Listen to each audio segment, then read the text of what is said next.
Nag-crave kasi yung anak ko na, or naglambing yung anak ko. Pagluluto ko daw siya ng turon at karage. Kaya kahit umulan, andito si Mother Dear sa palengke. Ito ang aking kapatid. Mamimili kami doon sa suki niya. So, dito tayo titingin ng lulutuin natin. Magkano? Karage. Ay, bumaba. Salamat naman.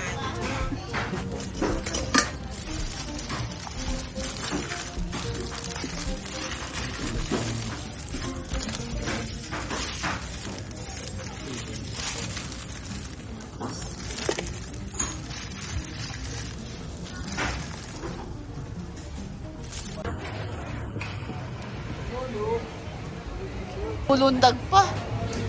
Yeah. Papa-boneless daw ito ng aking kapatid. Gagawin niya what? Tapa. Tapang bangus. Hindi mo ah.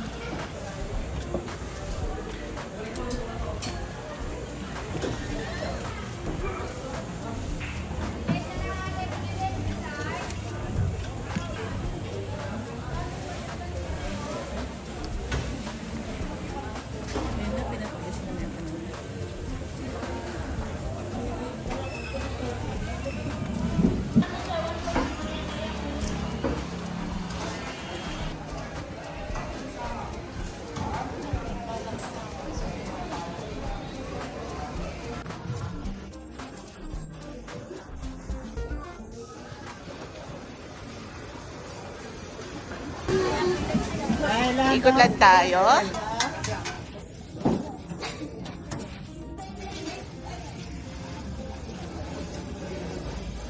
This is how busy palengke ng Baguio. Kakanawin lang. Meron na rin per kilo for pinikpikan.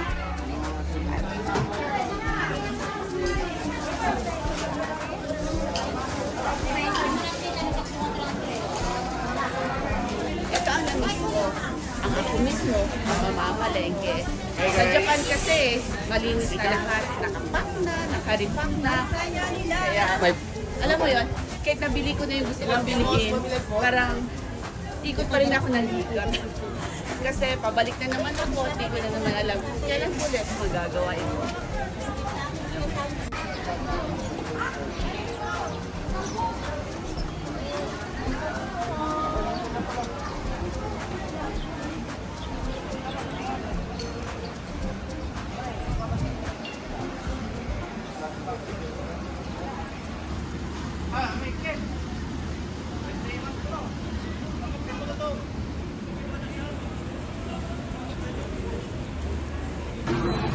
Pero mas gusto ko yung yellow wrapper. Yan. Yung malaki, kasi pang turon. Yeah, pang turon. Okay.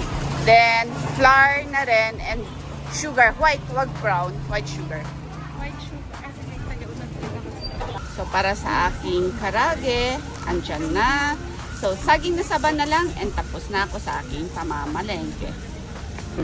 Hindi mo na kailangan may naka-slice na per kilo for chop suey. Kung yun lang ang kailangan mo, why not? Naka-save time ka pa dito sa pag-chop-chop.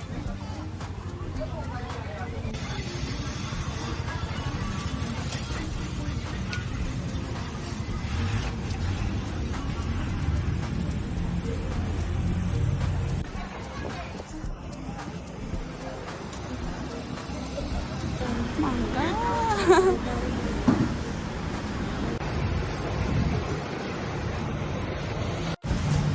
And last but not the least, syempre pag sinabi nating turon, saging na saba.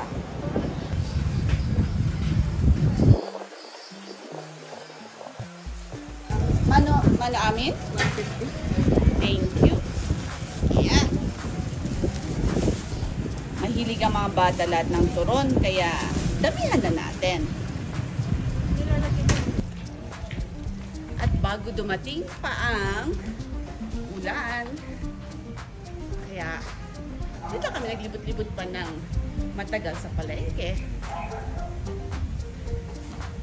Nakuha ko naman na yung mga main ingredients, ika nga, sa aking lulutuing karage at turon. Kaya, eto, hinihingal na akong umakyat kasi yun na yung inakyat ko. Bigat. Bigat ang dala ko. Ayan. Bigat. Bigat ang dala ko. Nakailang pahinga na ako sa packet na to. Ang daming hingal. Thank you for watching. Till my next vlog.